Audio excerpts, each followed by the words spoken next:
You may feel prepared for the next weather emergency. You've got the latest weather apps on your phone, push notifications turned on, maybe even a smart home system that can alert you to severe weather. You're connected, informed, ready for anything. And honestly, that's fantastic. Multiple sources of weather information aren't just smart, they're essential. The more ways you can receive life-saving warnings, the better. But what happens when modern tech hits its limits? When the power grid fails, when cell towers get knocked out, when your battery dies. That's when you want something that's been quietly doing one job and doing it perfectly for 50 years. Something that doesn't need Wi-Fi, doesn't need cell data, doesn't need anything except radio waves cutting through the storm. They can do it automatically without you even touching the radio. And that's what saves lives, especially flash floods and tornadoes that happen in the dark of night. It's not flashy. It's like that reliable superhero who never gets the spotlight. Always there when you need them the most, never lets you down, quietly saving the day while everyone is focused on the shiny new gadgets. Today we're going off the radar and shining a light on the NOAA Weather Radio. Because sometimes the most dependable technology is the one that's been doing its job perfectly for decades. I'm meteorologist Emily Gracey, and you're listening to Off the Radar, a production of the National Weather Desk. On the show, we dig deep into topics about weather, climate, the ocean, space, and much more. Our goal is to help you better understand the weather and to love it as much as we do. This message is sponsored by Greenlight. With school out, summer is the perfect time to teach our kids real-world money skills they'll use forever. Greenlight is a debit card and the #1 family finance and safety app used by millions of families, helping kids learn how to save, invest, and spend wisely. Parents can send their kids money and track their spending and saving, while kids build money confidence and skills in fun ways. Start your risk-free Greenlight trial today at greenlight.com/Wondery. That's greenlight.com/Wondery. Thank each of the nominees here for your expertise. Now, this hearing, we have 3 very qualified nominees. We have Dr. Neil Jacobs. A couple of weeks ago, on July 9th, Dr. Neil Jacobs, former acting administrator of NOAA, sat before a panel of senators in a confirmation hearing. If I have the honor of being confirmed, I look forward to working with all of you on the important work performed by NOAA. He's up for the role once again as the head of the National Oceanic and Atmospheric Administration. But there's a lot of things During that hearing, he told a story about NOAA Weather Radios. I'd also love to advance and modernize NOAA Weather Radio. NOAA Weather Radio saved my life in 1996. I was at a campsite in Florida with some friends, and it issued a tornado alert. And it was about 10 p.m., and this was back before I had a cell phone or smartphone, and I took out a gazetter. And I looked at the towns that it mentioned along the way, and I extrapolated the direction, which was right over where I knew we were. And so I drove around the campsite and held my horn down and told as many people as I could to leave. And everyone left. We went further down the coast to a hospital and went into the emergency room because it was the closest brick building. When we went back to the campsite, it was nothing but bare dirt. Neil's story is from decades ago, but stories like this are still happening. We saw it play out across the Southeast during Hurricane Helene. Cell towers were down for weeks. People in remote mountain communities had no way to receive weather warnings. No smartphone alerts, no internet, no communication with the outside world whatsoever. Or more recently, with the devastating flooding in Texas. Rural areas where cell service was already spotty, and when the storms hit, even that disappeared. Picture this. You're traveling, staying in a hotel in an unfamiliar city. It's 2 a.m. A tornado is bearing down on your location. The power goes out. Your phone is dead or has no signal. How do you know you're in danger? How do you stay safe? More importantly, what's going to wake you up so you can take action? These aren't hypothetical scenarios. It's a reality for millions of Americans every year. And there's one piece of technology that works through it all. No cell towers required, no internet needed, and no power from the grid necessary if you have batteries. It's been quietly saving lives for 50 years. The NOAA Weather Radio system, a dedicated network of transmitters broadcasting life-saving information 24/7, designed specifically to work when everything else fails. But here's what's troubling. Most people either don't have one, don't know how to use it properly, or even worse, there's rumors floating around about cuts to NOAA Weather Radio transmission. Today I'm talking with Bruce Jones from Midland Weather Radios to get to the bottom of all of this. We'll explore how this technology actually works, why it's more critical now than ever before, and Bruce will set the record straight on what's really happening with the future of weather radio. Bruce Jones, thanks so much for joining me today to talk about something that's been getting a lot of buzz lately, and that's the NOAA Weather Radio. This is I feel like having a little bit of a comeback, but also there's a lot of fear and rumors floating around. So we're going to address all that today. Tell me who you are and what you do. My name is Bruce Jones, and I'm a meteorologist. I was on TV and radio for 34 years. And so back many years ago, 49 years ago, I started telling my listeners and viewers, you know, America has the craziest weather on earth. If you live in this country and you don't have a NOAA Weather Radio, let me give you the number of a good psychiatrist. So I have spent the last 49 years advocating on behalf of the NOAA Weather Radio Network, which is a network of transmitters that issues not only weather information, but weather alerts 24/7, 365. So I'm currently employed by Midland Radio. They're a manufacturer of these gizmos. But I've been an advocate for NOAA Weather Radio now, literally for 49 years. I think it's a wonderful, wonderful alerting system. It saves lots of lives. You know, it's funny because when I was a kid, I remember my dad had a NOAA Weather Radio and he kept it on his dresser.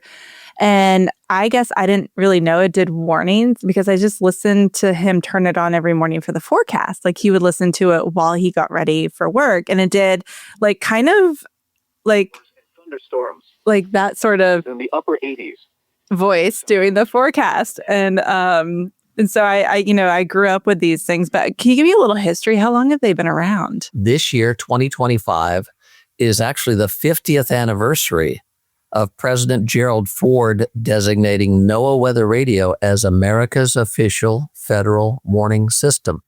Now, that was done in January of 1975 because the previous year, in April of 74, we had an outbreak of tornadoes that they referred to as the super outbreak, because in a 24-hour period, the United States had 148 tornadoes, quite a few of which were violent F3, F4, and F5 tornadoes.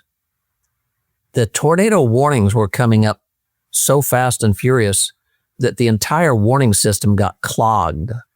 And so if you were on a radio station in Indianapolis and you were supposed to be getting a tornado warning, that warning might not come through the weather wire system until 10 minutes after the tornado had already hit town. So in the aftermath of that, a lot of congressmen and President Gerald Ford got together and said, look, we've got this little radio network called Weather Radio. Why don't we make it an official alerting system? And they did. 50 years ago this year, it became America's official federal warning system. And we now have 1,035 transmitters in all 50 states and 5 U.S. territories that can deliver information into your home, your school, or your business direct from your local National Weather Service office. Can you give me a little idiot's technical guide to this and how it works? How is it that you gave me this weather radio in Boise? I brought it home, I turned it on, and it knows where I live, and it's giving me local information for Charleston, South Carolina. Yeah, the whole idea behind these gizmos was basically to give you an indoor tornado siren. And to make these effective, they have to work much like a smoke detector. The smoke detectors in your house are always on, but they only make noise when they need to, when there's a danger. Same thing with these weather radios. They're designed to just sit there silently, and they're always monitoring this broadcast. With a temperature of 70. But they don't need to do anything until the National Weather Service says, hey, come on, come on, activate. And when they activate, you get an 8-second alert tone. It'll sound like this. And then it'll come on with all the information direct from National Weather Service, which is usually something in the form of, the National Weather Service in Indianapolis has issued a tornado warning for Boone County, effective until 8:15.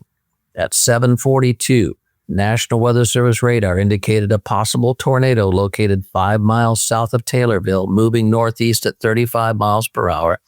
And then they'll say, cities in the path of this storm include A, B, C, D.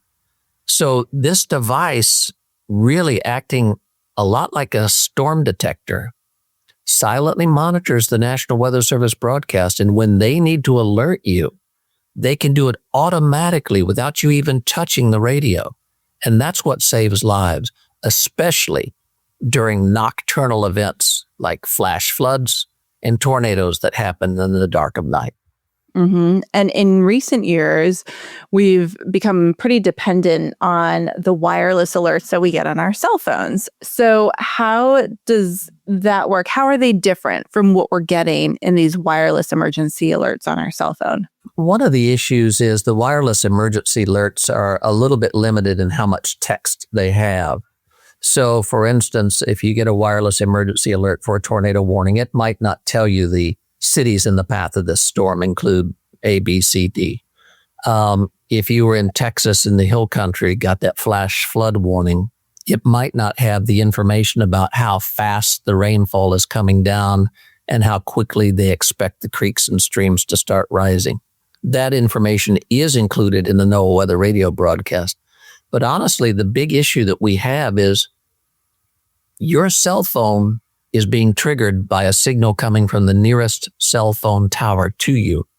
If something happens to that tower and it gets damaged or goes down, you could not receive anything on your cell phone. So we always encourage people to have multiple redundant ways to get these warnings. Your number one source should be a NOAA Weather Radio. But then you've got your cell phone, you've got apps, you've got coverage on television by meteorologists who cover the storms wall to wall. And then finally, you've got your outdoor sirens. But everyone needs to have multiple redundant ways to get these warnings so that if one system fails, you've got another right there to step up. You mentioned tornado warnings. What other types of alerts? Like if somebody's going to bed and they're like, I want a good night's sleep. I don't want to hear about like a rip current alert in the middle of the night. Right. So what is this going to wake us up for? And what is it not going to wake us up for? Thankfully, you can control that by going into the radio and say, I don't want to hear a special marine warning because I don't have a boat and I don't ever go out on the water. So I don't need to hear special marine warning. If you live on the top of a hill, you don't need to hear flood warnings, so you can silence the flood warnings. You'll still get them, but they'll come in silently. This is a list of all the alerts that a public alert certified weather radio alerts for. It includes everything from tornado warning, severe thunderstorm warning, storm surge warning, hurricane warning, hurricane watch, tsunami warning. But there are also a host of non-weather emergencies for which a NOAA Weather Radio could alert as well, including wildfire warning, a dam break warning if a dam is ready to fail, civil emergency message in case you have a bad ice storm and your county emergency manager needs to say, hey, the roads are so bad, we can't even get our fire trucks and ambulances out there, so please stay at home. That's a civil emergency message. But you could also have a radiologic emergency or a nuclear power plant emergency. So there are quite a few things that your county emergency manager could alert you to as well. But on a public alert certified weather radio, you can silence a lot of things that you don't want to hear that alert tone for. You know, there's a lot of, you work for Midland, but there's a lot of different types of weather radio, and I'm curious how they've evolved over the years, and what's the difference when you're going to buy one? Like, do you have to spend a lot of money? Are there some that are really cheap and simple? Like, what's the differences here when we're looking at them? You know, that's a great point. First of all, I would look for this public alert certification. A public alert certified weather radio has to have that 77 decibel alert tone, so it'll wake you up if there's a tornado coming. It also has to have battery backup, so it'll continue to operate even when your city electricity fails. And on the back of a public alert certified weather radio, there's an external alert port. This is for using a strobe and pillow shaker for the deaf and hard of hearing. So if you have a grandma or grandpa that's losing their hearing, they could have a weather radio that actually has a strobe light and a pillow shaker, and that would help alert them. So look for the public alert certification. This little white radio that I'm holding, it's just a weather radio. That's all it does. There's no AM and FM on here. And the reason why manufacturers have just basic weather radios like this is we want them to be affordable. In the electronics industry, every gizmo that you add in here jacks the price up. So you put AM in here, price goes up. Put FM in here, the price goes up. You do all these things and the price just keeps rising and rising. The purpose of a weather radio like this one that I'm holding, and there are other manufacturers who make them just like this, basic, straightforward, simple, and affordable. So people who live in vulnerable housing, mobile homes, or older homes that aren't structurally sound anymore, they can afford this radio. And that's the most important thing.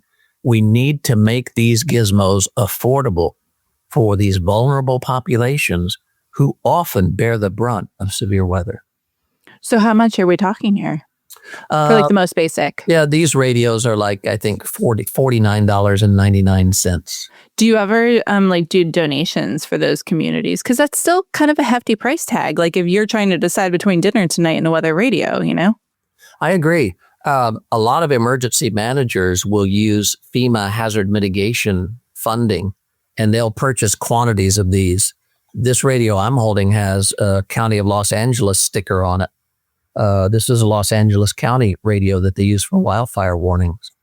So the county emergency managers will frequently buy bulk quantities. And then if you're a county resident, you can go and pick one up for free, or sometimes they'll sell them for $3 or $4 for a radio. But county emergency managers are a good source of that. So if you're in need, if you're listening to this podcast and you're in need of a weather radio and it's tough for you to afford $50, contact your county emergency manager and ask them if they have a program that provides these to you. Awesome. And then, it also, like, mine is plugged in right now, but if you're in the middle of a weather emergency, you might not have electricity. So tell me about kind of the battery situation and the importance of having that stock. Yeah, a public alert certified weather radio has to have battery backup. So this one in my hand, I'm actually running off the batteries right now. But you do keep it plugged into the wall all the time. And that way the batteries are only used during a power outage, or if I were to unplug this and take it with me to my shelter. Let's say there's a tornado warning. I could unplug this and take it with me to my shelter, and I press this little button and listen to the broadcast. So I could be in my shelter with this unplugged. It's going to run off the batteries, and I'll still have access to the latest National Weather Service information about that particular event.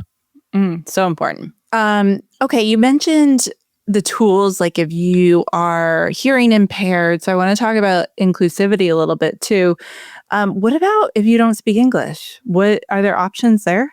If you don't speak English, again, public alert certified weather radio has to be able to display up here in English, Spanish, or French, because we have NOAA Weather Radio in the United States.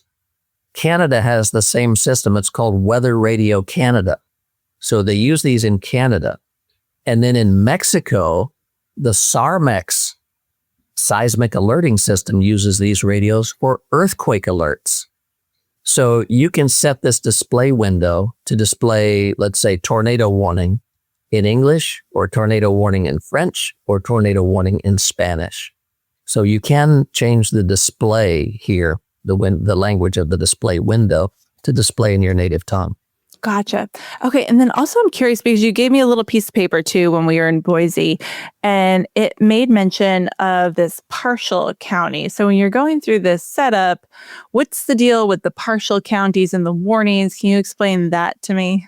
Absolutely. A NOAA Weather Radio is set to go off for the county that you live in. So when you set up the radio, when you program it, you tell it, well, I live in Johnson County, Tennessee. And then it will only go off for Johnson County, Tennessee. And that's to save you from being overwarned. But let's suppose Johnson County, Tennessee is a large county or oddly shaped county. In that case, the National Weather Service in 2026 is rolling out what's called partial county alerting, where your county can actually be partitioned into smaller segments, and the National Weather Service can warn just those segments of the county that need the warning. So if you have a large county and the tornado is on the ground and it's only going to clip the extreme northwestern corner of the county, National Weather Service could set off the weather radios in just that corner of the county. It's called partial county alerting, and this is a graphic for Sonoma County, California. And what Sonoma County, California has done is they have partitioned their county based on their wildfire evacuation zones.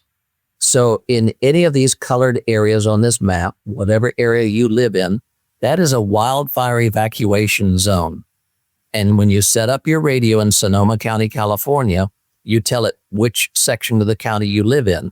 And now Sonoma County can send a wildfire evacuation to your cell phone, to your landline phone, and to your NOAA Weather Radio. So you get 3 notifications that you're in a wildfire evacuation zone and you need to get out. And this is the result of the Tubbs fire back years ago that burned so dangerously into this town of Santa Rosa. So one roadblock that kind of I thought might be an issue as I was setting mine up, and I am a meteorologist who is familiar with my county and familiar with my zones and, doesn't struggle with geography. I didn't know what portion of the county I lived in, given the options. First of all, Charleston County is kind of strange. It's on a coast, so it's like this.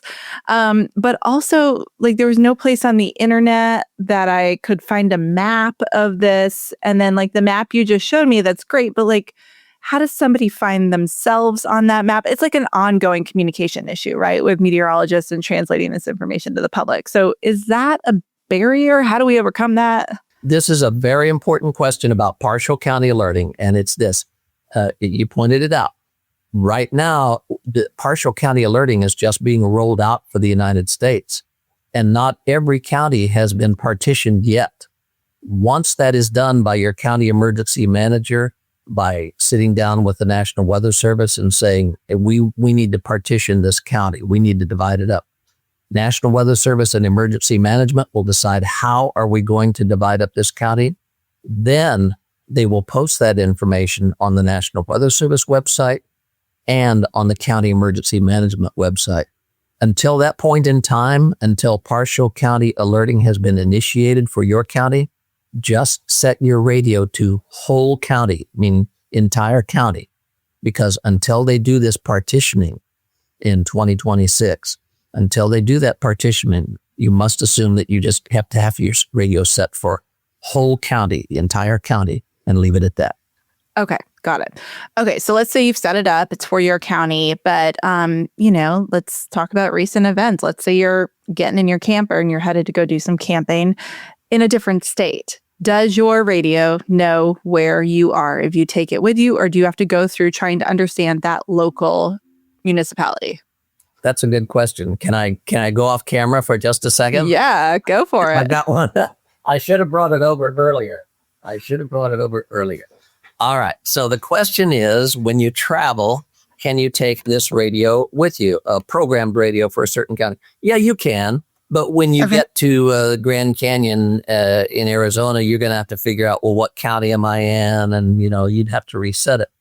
A much better option is to get a portable weather radio like this. And there's several manufacturers. This radio, you don't program it for a county, because oftentimes when you're traveling, you don't know what county you're in anyway. So This radio is designed to take with you wherever you go. You can just tune to the nearest NOAA transmitter and listen to the broadcast. But when you have it in weather alert mode, it is going to go off for several counties around you, not just the one that you're in. Because again, this one you don't program for a specific county. It just monitors the frequency and the broadcast from the local National Weather Service. That makes sense. I'm guessing that one might cost more too because of that. A little bit. This one has a hand crank on it. And hand crank emergency radios are very, very important if you live in a hurricane zone or if you live in an ice storm zone where you could lose power, not just for hours, but for days or even weeks. I might also mention that when Hurricane Helene did all the damage to North Carolina, I've never considered North Carolina, the mountains of North Carolina, to be in a hurricane zone, but they obviously are. They lost power there for weeks.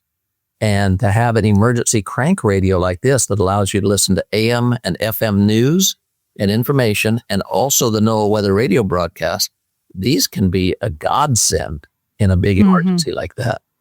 Yeah, for sure. Okay. What do you see as common mistakes that people make when it comes to NOAA weather radios? Things are not doing it. One that comes to mind is like just forgetting to turn it on before, and not saying weather aware, like not knowing there might be some weather tonight. We should turn this on before we go to bed. Are there other things that people are doing that are making these not work for them? Well, the number one thing on a weather radio, there is an on-off switch here on the side. But I tell people you never want to turn that off. If you turn that off, you've turned off the weather radio, and now all you have is a white plastic clock. That's all it is, because you turned off NOAA Weather Radio. The radio needs to be on all the time. It's silently on. Like this radio is on right now. If I wanted to make noise, I can push this button, and you can hear it make noise. But I keep it silent like this. And the radio, like a smoke detector, sits there silently. Doesn't make a peep, but it'll come on automatically. So make sure you leave the switch on all the time, and the radio will just sit there. It'll use about 85 to 90 cents worth of electricity per year. So it costs you nothing to have this device in your home. The other thing, years ago, people used to set their weather radios to go off for I'd say my county plus the 3 counties out to the west of me, because that's where the weather comes from. I would hear that. Nowadays, the National Weather Service is so good with their Doppler radars that they know when the storm is getting ready to come out of that county and come into my county. So I don't need to know about that county upwind anymore. I really don't, unless I own property over there. Or maybe I have horses and I want an extra half-hour lead time so I can bring my horses in the barn. Only then would I program more than one county into my radio. With today's radios and today's National Weather Service, just program in your own county, and that way you'll eliminate a lot of the overwarning that tends to drive people buggy. Okay, that makes sense. All right, so, there's been a lot of stuff online lately, and I see even among our profession, people sharing articles of disruptions in NOAA Weather Radio or cuts to funding for NOAA Weather Radio. Can you address any of those rumors and kind of the stability of this system that we rely so much on? Yeah, there some of the rumors regarding cuts to NOAA Weather Radio. With the DOGE budget updates, National Weather Service is not going to be farming out some of the maintenance for the transmitters. And so one of the little notices going around in the last couple of days pertains to that. It doesn't mean the transmitters are going off the air. It just means that the upkeep of those transmitters has to go back to the federal government. That with the DOGE updates, they're not allowed to let a state entity work on the transmitters, that the work has to be done by the federal government. So there's that part. Neil Jacobs was just in front of Congress. He's being interviewed to be the next director of NOAA, the National Oceanic and Atmospheric Administration. And NOAA oversees the National Weather Service, who runs NOAA Weather Radio. Neil's life has been saved by a NOAA Weather Radio. He's a huge supporter of NOAA Weather Radio. The National Weather Service understands that this system saves lives at a very, very low cost to the government. The National Weather Service fully supports it. And I think any congressman or congresswoman realizes that their constituents rely on this radio network. And if you start allowing transmitters to go dark or go off the air, you're going to hear from a lot of disgruntled voters.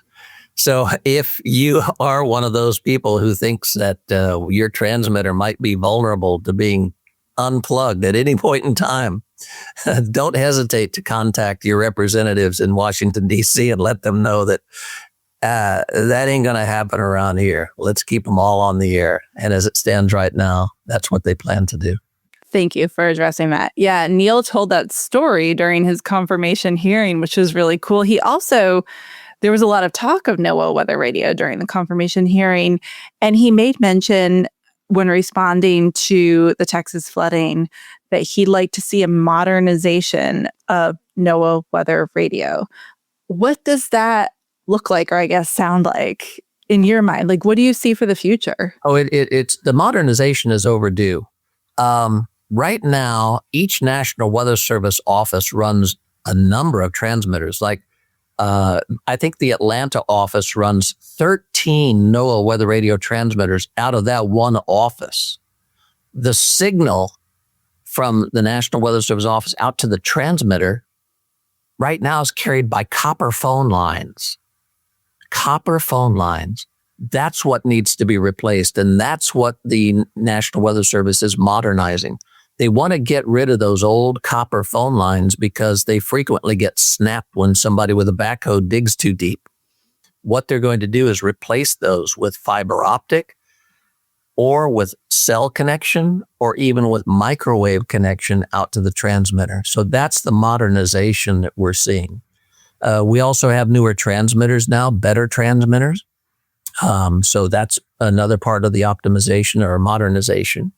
And the National Weather Service continues to put transmitters on the air.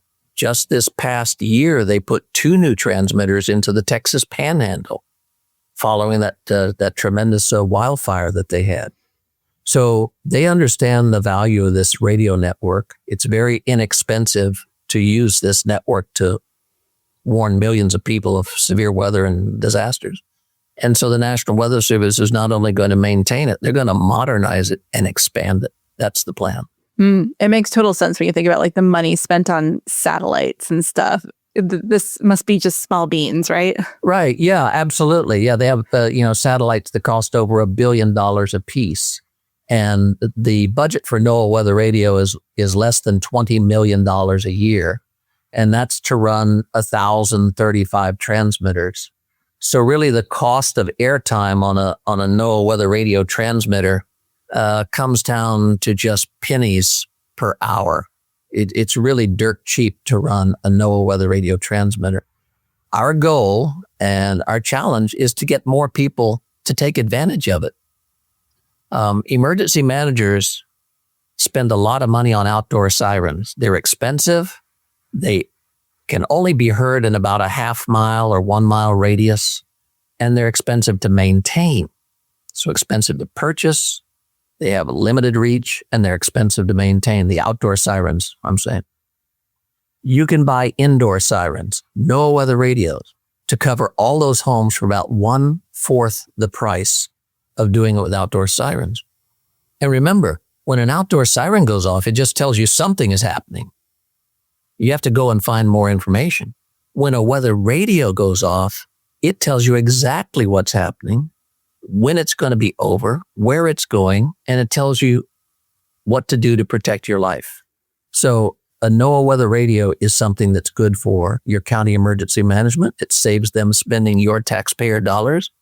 And it's good for you because in the middle of the night, 2 o'clock in the morning, when there's rain beating against the side of your house and your air conditioner's on or you have a floor fan going, you're not going to hear that outdoor siren. You'll be fast asleep. You need to have an indoor tornado siren.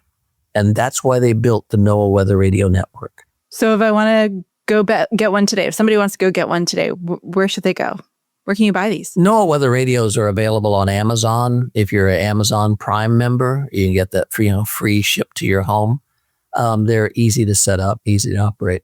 NOAA Weather Radios are also available at a lot of retail locations like Bass Pro or Cabela's Outdoor. Sporting goods stores like Academy Sports in the South and Southeast, they sell NOAA weather radios. And you can frequently find them at grocery stores. I know the Publix grocery stores in Florida, they sell emergency crank radios for hurricane season. So they are available. The quickest way to find one would be to go on Amazon.com. And when you type in your search, make sure you type in Weather Radio Public Alert or Public Alert Weather Radio. Make sure you get a weather radio with that Public Alert logo on it, because that means it meets certain specifications for safety and alerting types and battery backup. Bruce Jones, thank you so much for your time today. I learned so much. I've been a meteorologist for 20 years and I learned so much from you today. So thank you. This is so educational and so important to saving lives this season. Well, thank you so much for inviting me on. And I'll tell you, the government has built out this wonderful network. We all need to take advantage of it. It's really in our own best interest to do so. Off the Radar is a production of the National Weather Desk. Make sure you're following the show on Apple Podcasts, Spotify, or wherever you listen to podcasts. New episodes publish every Tuesday. Thank you to Bruce Jones from Midland Radio Corporation for joining me today and sharing this important information. As Bruce mentioned in this episode, if you are in need of a NOAA Weather Radio, reach out to FEMA or your local emergency manager. Thanks to the National Weather Desk and Sinclair Broadcast Group for their ongoing support of the podcast, as well as my associate producer, Brian Petras, for his help with today's episode. I'm meteorologist Emily Gracey. Make it a great day.